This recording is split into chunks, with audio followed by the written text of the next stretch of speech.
Está aquí, entre nosotros, o mejor aún formando parte de nosotros.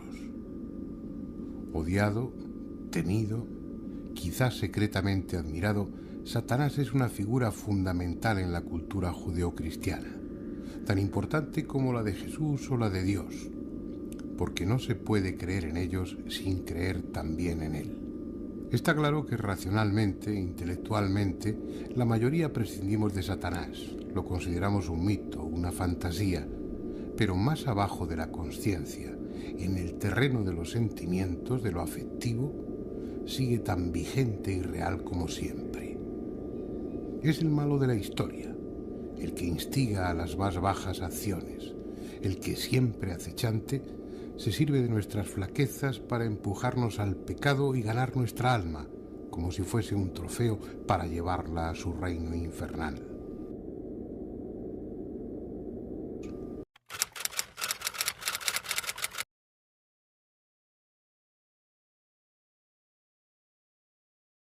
Tan odioso como imprescindible, porque sin él, el drama de lo espiritual impuesto por las religiones carecería de argumento. Pero ¿quién es o qué es Satanás? ¿Cuál es su historia? En el ánimo popular, en lo literario o en lo filosófico, el diablo es contemplado de dos maneras diferentes.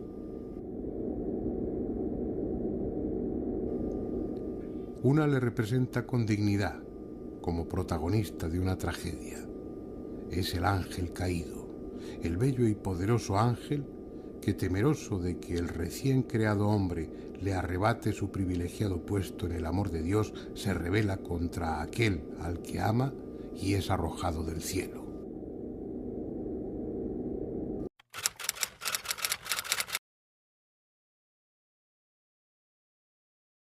La otra versión, la más difundida, es la de un diablo grotesco, repugnante, compendio de todo lo desagradable, sin elegancia o dignidad alguna, destinado a inspirar espanto o asco en las gentes incultas y que la Iglesia potenció tendenciosamente como la imagen más conveniente para su estrategia catequizadora.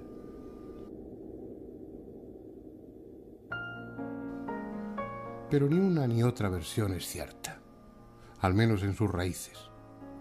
Satán y demonio se identificaron, se confundieron en uno solo hace poco más de 2000 años. El concepto que el cristianismo tiene de ese personaje es exactamente el mismo que tenían los judíos en vida de Jesús. Pero antes, en sus orígenes, se trataba de figuras distintas, con funciones y características totalmente independientes.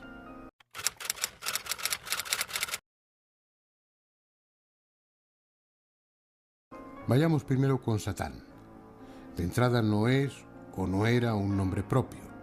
En la Biblia hebrea el término Satán se usa como genérico y equivale a enemigo, a adversario, aplicándolo indistintamente a hombres o a espíritus. Cuando aparece identificado ya como personaje concreto, Satán es un ángel cualquiera, un ángel más al servicio de Yahvé, en este caso con la función de fiscal, comprobando el grado de virtud o de entrega a Dios que tienen los hombres. Esa es su misión en el libro de Job.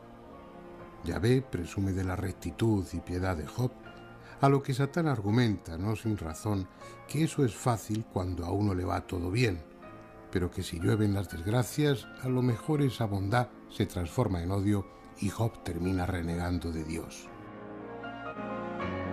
Es Yahvé quien, aceptando como bueno el argumento de Satán, le ordena a éste que deje a Job en la ruina, que le proporcione una horrible enfermedad, que le deje sin familia.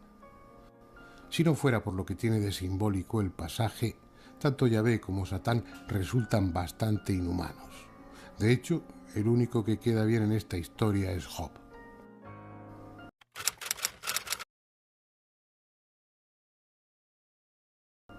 Así pues, en los textos bíblicos antiguos, Satán no es el príncipe del mal ni actúa por cuenta propia, sino al servicio de Yahvé, como el resto de los ángeles.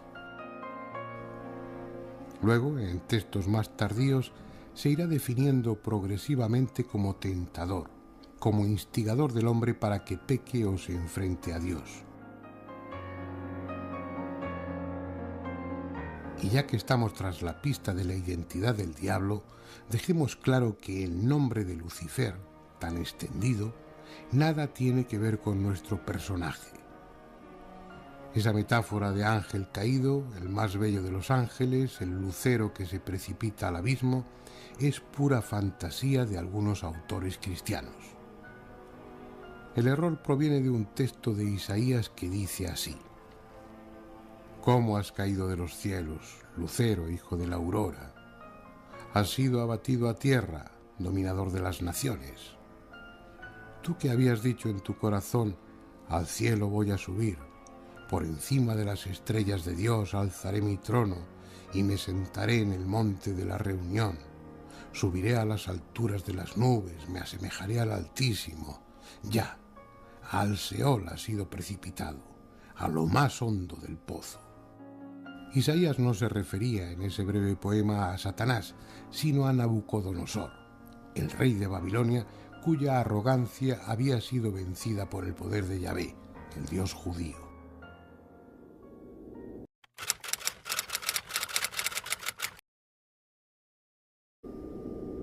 Tenemos, por tanto, un Satán que es un ángel al servicio de Dios y encargado de las misiones más desagradables desde el punto de vista humano, como es ejecutar los castigos decididos por Yahvé o tentar al hombre para ponerle a prueba. De otro lado, un Lucifer que no es tal, solo una invención cristiana tardía. Nos quedan los demonios.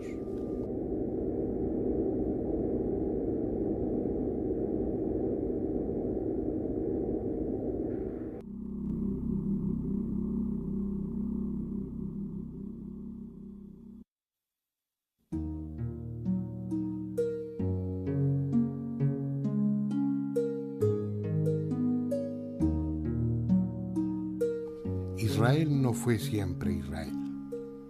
Antes de los hebreos estaban los cananeos. De ellos se incorporaron muchas creencias, como de los indoarios, de los egipcios y de los griegos, de quienes procede precisamente el término demon o daimonion.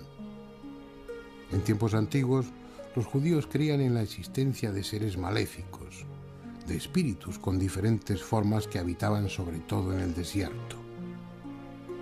No era prudente alejarse de los campamentos o de las aldeas cuando llegaban las sombras. El gran día de la purificación, los hebreos introducían mágicamente sus pecados en un macho cabrío y lo soltaban en el desierto para que Azazel se alimentase y de paso se libraban de sus culpas.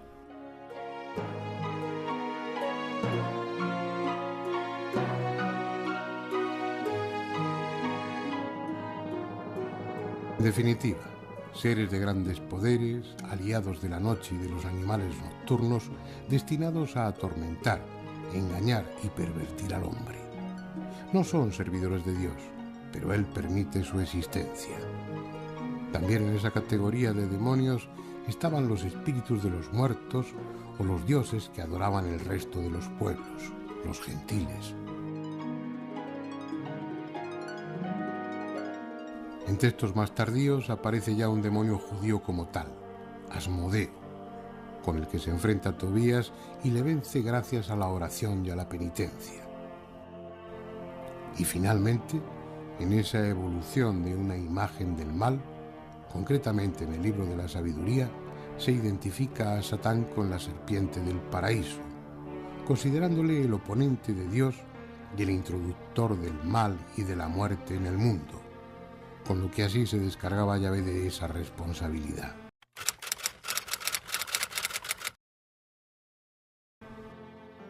Los judíos distribuyen, por decirlo de alguna manera, el alma humana en 5 partes.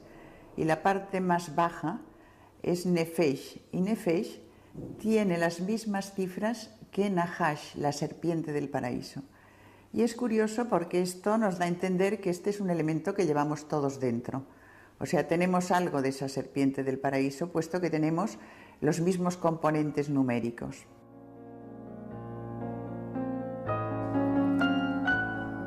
En los manuscritos que se escribieron y conservaron aquí, en Qumran, los esenios seguían considerando a los satanes como ángeles al servicio de Yahvé, encargados de castigar o perjudicar a los hombres, pero no como ángeles caídos o guardianes del infierno, tan presentes en la imaginación popular de los judeocristianos.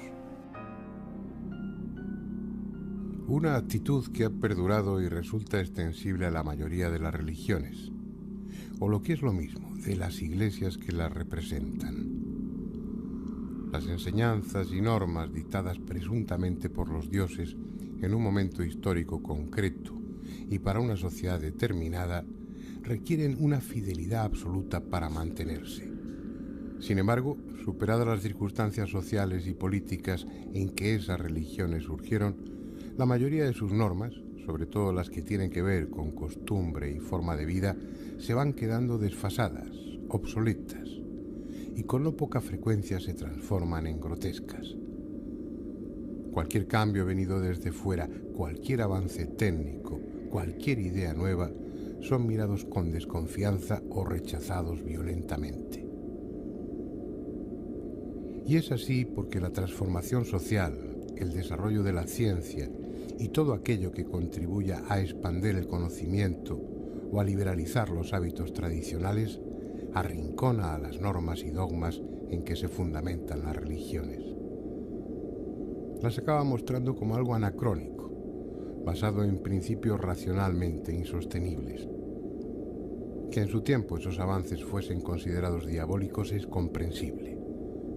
Por muy divina que fuese su inspiración, las iglesias son instituciones humanas y, como tales, se han enfrentado por todos los medios a cualquier influencia que pusiera en riesgo su poder.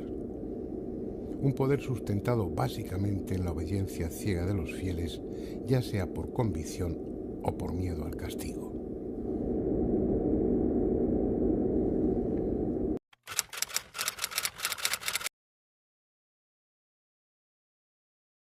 Fuesen reales, simple leyenda o alienígenas desertores, los ángeles vigilantes del primer cielo aportaron técnica, conocimiento y costumbres nuevas. Por tanto, iban contra lo establecido. Su influencia era buena para el hombre, pero mala para la religión. Así que no debe extrañar que en su libro Enoc los mande al abismo subterráneo, al infierno, donde estarán hasta el día del gran juicio.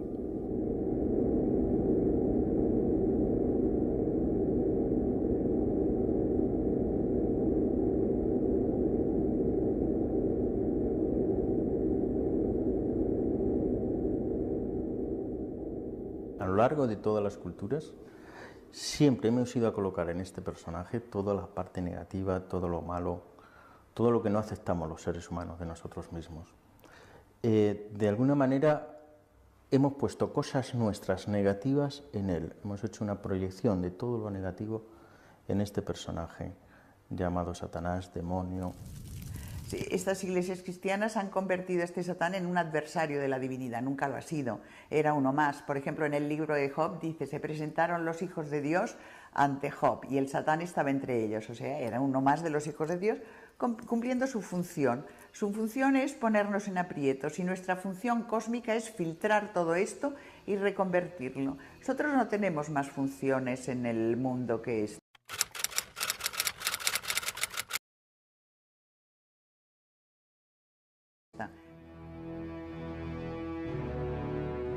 Como hemos visto, en sus orígenes no puede hablarse del diablo como principio del mal opuesto al del bien. Por definición, en la religión judeocristiana no cabe una dualidad, un enfrentamiento, puesto que todo procede de un solo Dios y está sometido a él. Y, ya que no enemigo de Dios, sí como enemigo del hombre, la Iglesia fue potenciando y definiendo la figura del maligno hasta hacer de él un personaje tan real que no solo podía tocársele, sino incluso fornicar con él.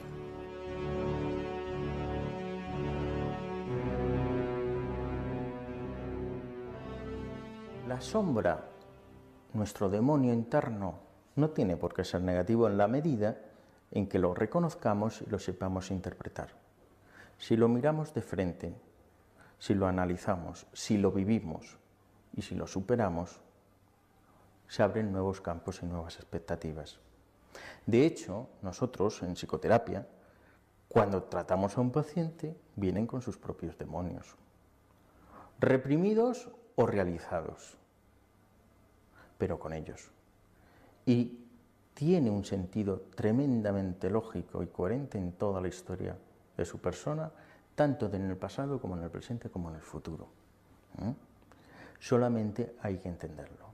Y cuando lo entendemos de alguna manera, estamos logrando integrar un psiquismo más sano. La sombra, por tanto, no tiene por qué ser negativa.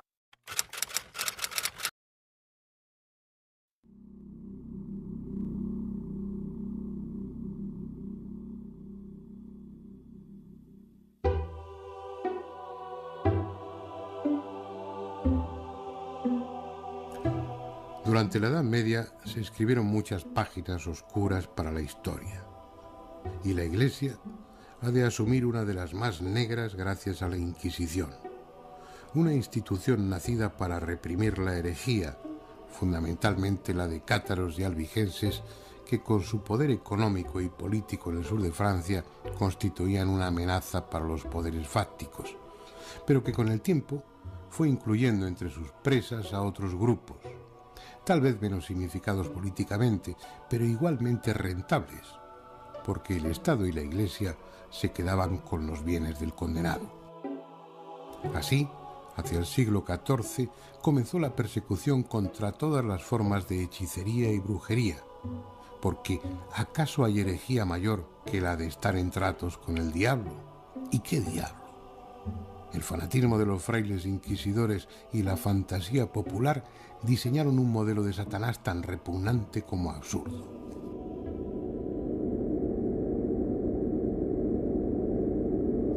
Está sentado en una silla que unas veces parece de oro y otras de madera negra, con gran trono, majestad y gravedad, y con un rostro muy triste, feo y airado, que por entonces se representa en figura de hombre negro con una corona de cuernos pequeños, y 3 de ellos son muy grandes, y como si fueran de cabrón. Los 2 tiene en el colodrillo y el otro en la frente, con el que da luz y alumbra a todos los que están en el aquelarre. Y la claridad es mayor que la que da la luna y mucho menos que la que da el sol, y la que basta para que todas las cosas se vean y conozcan. Y los ojos tiene redondos, grandes, muy abiertos, encendidos y espantosos, la barba como de cabra, el cuerpo y talle entre hombre y cabrón, las manos y pies con dedos como de persona, mas que son todos iguales, aguzados hacia las puntas con uñas rampantes, y las manos corvas como ave de rapiña, y los pies como si fuesen de ganso. Y tiene la voz espantosa, desentonada, y cuando habla suena como un mulo cuando rozna.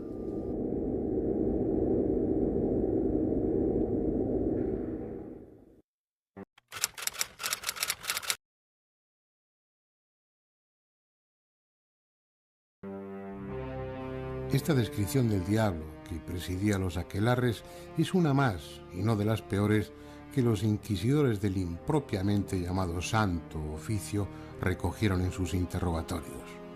Procede de las actas del auto de fe celebrado en Logroño en 1610. En noviembre de ese año, las calles de la ciudad se llenaron de gentes venidas de toda la comarca y de las provincias vecinas. Estaban allí para asistir a un espectáculo tan solemne y dramático como pueda imaginarse. Hubo 53 condenados por diversos delitos: blasfemia, proposiciones heréticas, judaísmo, apostasía, luteranismo y brujería. Todos ellos formaron parte de un impresionante cortejo en el que, junto a comisarios y notarios del Santo Oficio, vestidos con sus mejores galas, iban religiosos de las órdenes de Santo Domingo, San Francisco, la Merced, la Santísima Trinidad y la Compañía de Jesús, así como otros muchos de distintos monasterios de la región. Para los 53 condenados hubo penas: azotes, destierro, galeras, cárcel. Pero los que más interés despertaban en el gentío eran 6 de ellos, que por sus prácticas de brujería y otros horrendos crímenes en connivencia con el diablo iban a ser quemados vivos en la hoguera.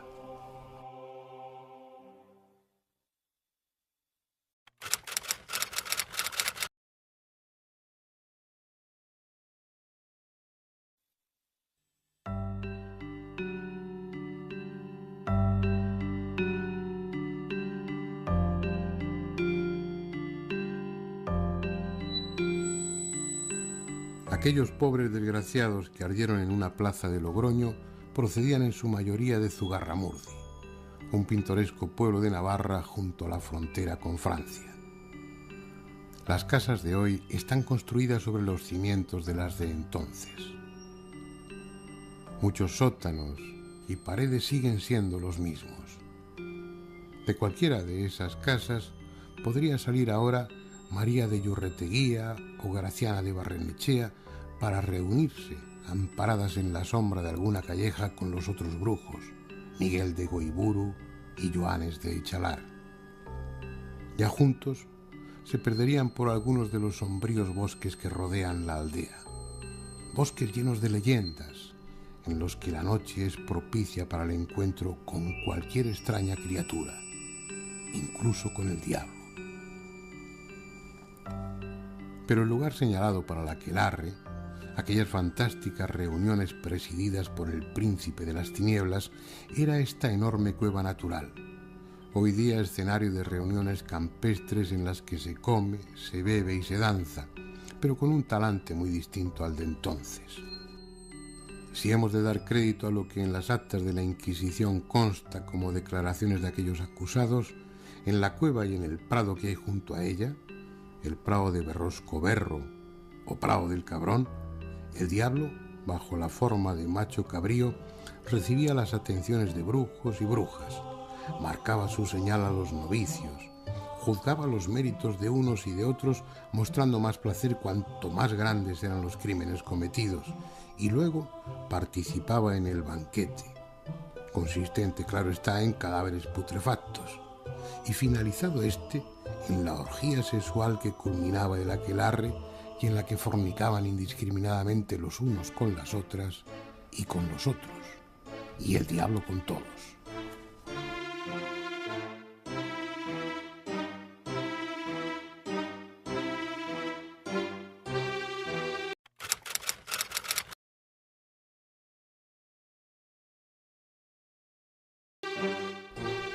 El llamado ungüento de las brujas, que se aplicaban para esas ocasiones, tenía un alto contenido en belladona y beleño negro, lo que provocaba un sopor alucinatorio en el que cualquier cosa imaginada se vivía como real, incluida la presencia de un diablo tan grotesco y repugnante como libidinoso.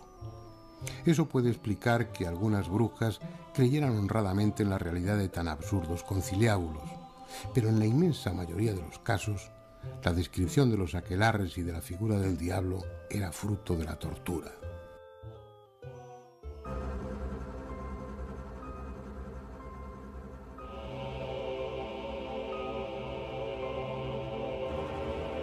Los frailes inquisidores no buscaban la verdad, ya la sabían, y hasta que la confesión no se ajustaba a lo previsto, no cesaban en el tormento.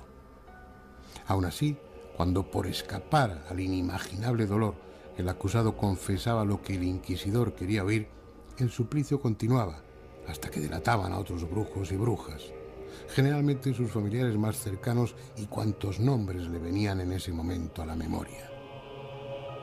No hay tiempo, ni tampoco deseo por mi parte de describir el grado de sadismo al que llegaron los miembros del Santo Oficio en Europa. Cualquier cosa por inhumana y bestial que el espectador pueda imaginar, se llevó a cabo.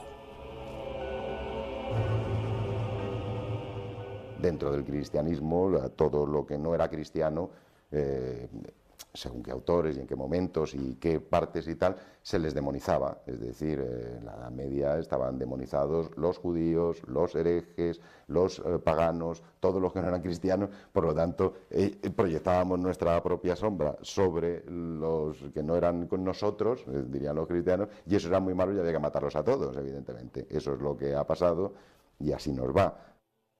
Es decir, de alguna manera el yo de la personalidad no consigue controlar esos dos aspectos. Y cuando eso ocurre, estamos ante un problema psíquico. Y cuando estamos ante un problema psíquico, estamos ante una enfermedad psíquica. No hay que correr mucho en la historia para ver cómo definíamos antiguamente a los enfermos mentales, endemoniados. Casi ha sido de este siglo para acá que no les llamamos endemoniados, que hay una tipología de las enfermedades mentales, pero antes eran endemoniados.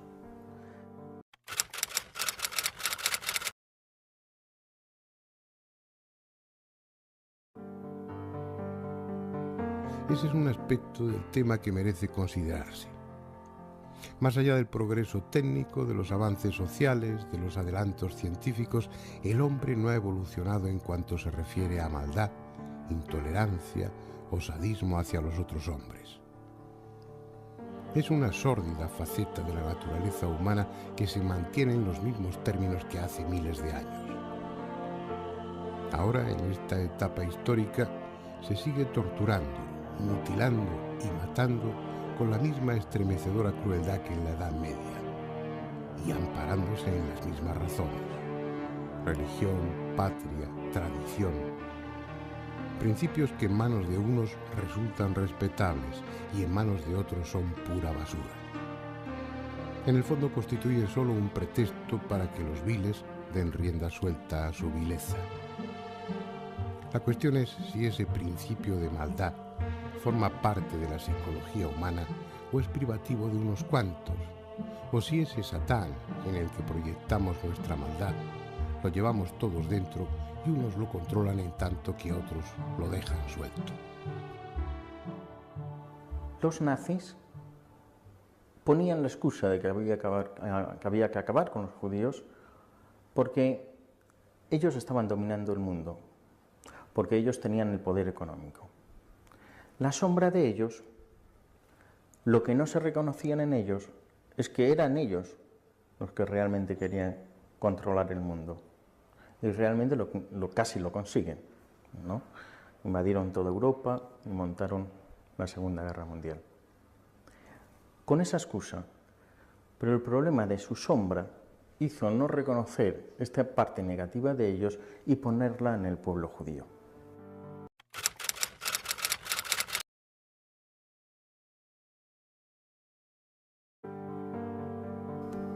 Pero este es un programa dedicado a la figura del diablo, y lo único que hace al caso es dejar claro que la figura de ese Satanás, tan imposible como esperpéntico, fue una creación de las iglesias protestante y católica de entonces. Al sintetizar en él todo lo social y moralmente negativo, diseñaron un modelo solo apto para los muy ingenuos o los muy incultos, incapaz de resistir el menor análisis crítico. No es él quien peca o transgrede las normas, es el hombre quien lo hace. Cumpliendo la tarea encomendada, Satán pone a prueba a los humanos, exactamente igual que hizo con Jesús aquí, en el Monte de las Tentaciones, igual que hizo con tantos anacoretas o místicos ascendidos después a los altares por haber superado con éxito ese examen. Tal función de tentador no es solo conveniente, sino imprescindible para que el creyente compruebe su grado de evolución espiritual, su capacidad de control sobre las pasiones. Lo que pasa es que al cumplir eficazmente su tarea, nos deja en evidencia. Y eso no se lo perdonamos. Con actitud inmadura e irresponsable, le echamos la culpa a él, cuando en realidad es solo nuestra. Realmente yo no sé si Satanás existe o no existe, no tengo ni idea. A Dios gracias nadie me lo ha presentado y espero que nadie me lo presente. Pero realmente de lo que yo sí doy fe es en mis demonios internos, de lo que doy fe es de los demonios que he visto en mis pacientes y en mis amigos y en mi familia, y de ese proceso que todos tenemos que pasar de enfrentarnos a nuestros demonios, porque solamente enfrentándonos a nuestros propios demonios podemos crecer.